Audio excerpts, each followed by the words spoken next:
કેવીની class YouTube ચેનલમાં આપ સરે મિત્રોનું હું દિલથી સ્વાગત કરું છું। આજે વિદ્યાર્થી મિત્રો વાત કરવાના છીએ ધોરણ 7માં આપણી પ્રશ્ન બેંક આધારિત એકમ કસોટી જે વિજ્ઞાન વિષયની તારીખ 14/9/2024 અંતર્ગત જે લેવામાં આવનાર છે તેના પ્રકરણ નંબર 1 અને 2નું આપણે મોસ્ટ આઈએમપી પેપરનું સોલ્યુશન આ વિડીયોમાં કરવાના છીએ। તો ચાલો વિદ્યાર્થી મિત્રો વિડીયોની શરૂઆત કરીએ। તેના પહેલાં તમે ખાસ કરીને ચેનલમાં નવા આવેલા હશો તો ચેનલને અવશ્ય સબસ્ક્રાઇબ કરી વિડીયોને લાઇક અને શેર કરવાનું પણ ન ભૂલતા। પ્રશ્ન બેંકની અંદર ધોરણ 7માં આપણે જે એકમ કસોટી વિજ્ઞાન વિષયની લેવામાં આવનાર છે જેમાં પ્રશ્ન નંબર 1ની વાત કરીએ તો નીચે આપેલા લક્ષણોને આધારે જે તે પદાર્થો અંગોને ઓળખો। પહેલું છે ખોરાકને યાંત્રિક રીતે નાના ટુકડાઓમાં ફેરવવાનું મારા વગર શક્ય નથી, તો એ દાંતનું કાર્ય છે। બીજું, હું પાચનતંત્રનું અંતિમ અંગ છું, તો મળદ્વાર। ત્રીજું, હું હવાને નસકોરામાંથી ફેફસા સુધી પહોંચાડું છું, શ્વાસનળી અથવા શ્વસન માર્ગ। 4, હું પાચનતંત્રમાં આશરે 1.5 મીટર લાંબુ અંગ છું, તો મોટું આંતરડું।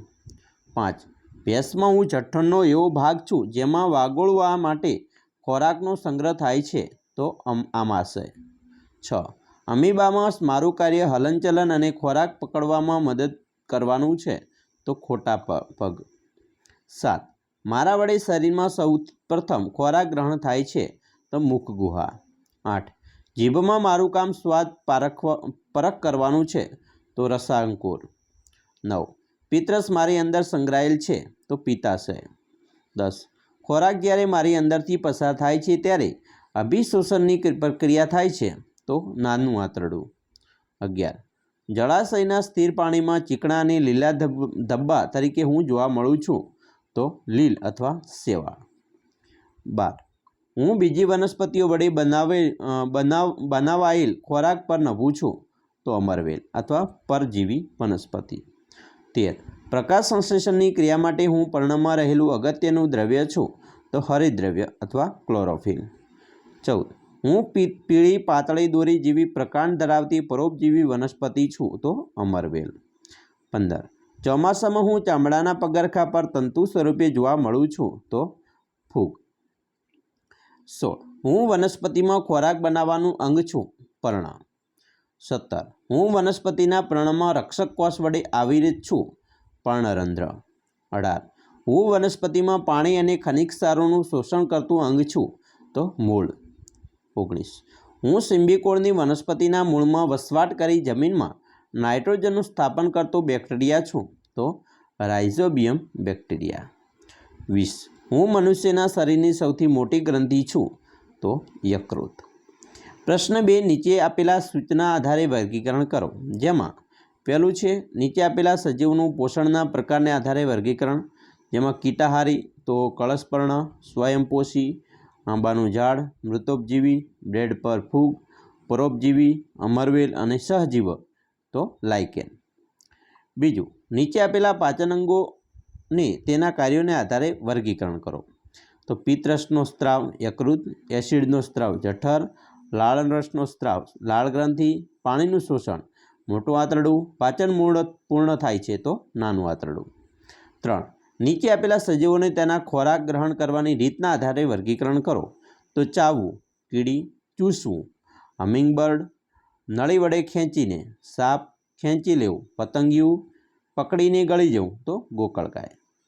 4, નીચે આપેલા પાચન અંગો કયા પ્રાણીઓમાં જોવા મળે છે તે આધારે વર્ગીકરણ કરો। તો અહીંયા મિત્રો ગાય અને અમીબા છે, તો ગાય અંત્યાત્ર નાનું આંતરડું અને આમાશય, જ્યારે અમીબામાં ખોટા પગ અને અન્નધાની। 5, દાંતના પ્રકારોને આધારે તેના કાર્યોનું વર્ગીકરણ કરો। તો છેદક દાંત, જેમાં સફરજનને બટકું ભરવું, રાખસી દાંત, પતંગની દોરી કાપવી, શેરડી ચીરવા, દાઢ, રોટલી ચાવવી, શિંગદાણા ચાવવા વગેરે। પ્રશ્ન 3, નીચે આપેલા વૈજ્ઞાનિક કારણો સમજાવો। જેમાં પહેલું છે ગાય ઘાસનું પાચન કરી શકે છે કારણ કે તેમાં અંછાત્ર આવેલું હોય છે, તેમાં રહેલા બેક્ટેરિયા ઘાસમાં રહેલા સેલ્યુલોઝનું સરળતાથી પાચન કરી શકે છે। બીજું, પ્રકાશ સંશ્લેષણની ગેરહાજરીમાં પૃથ્વી પર જીવન શક્ય નથી, એ મિત્રો સમજૂતી આપણે આપવાની છે।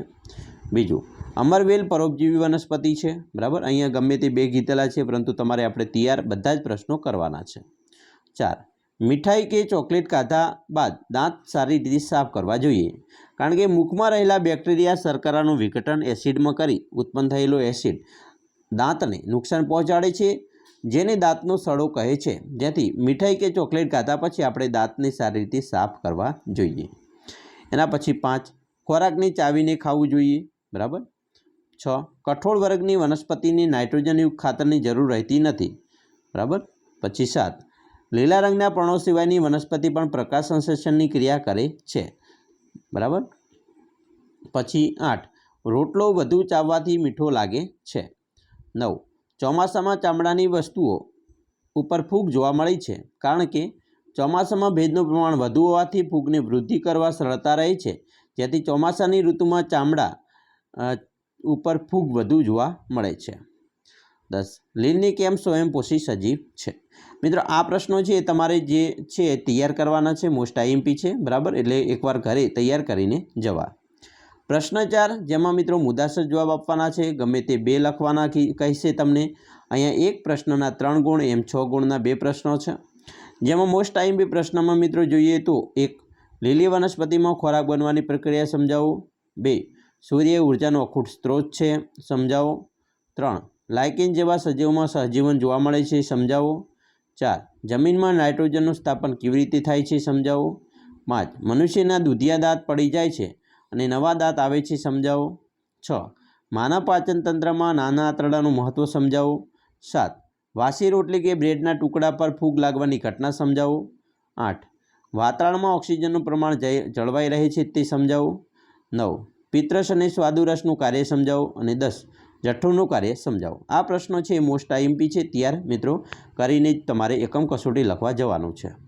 પ્રશ્ન 5, નામ નિર્દેશવાળી આકૃતિ દોરો, ગમે તે એક પૂછવાની છે તમને।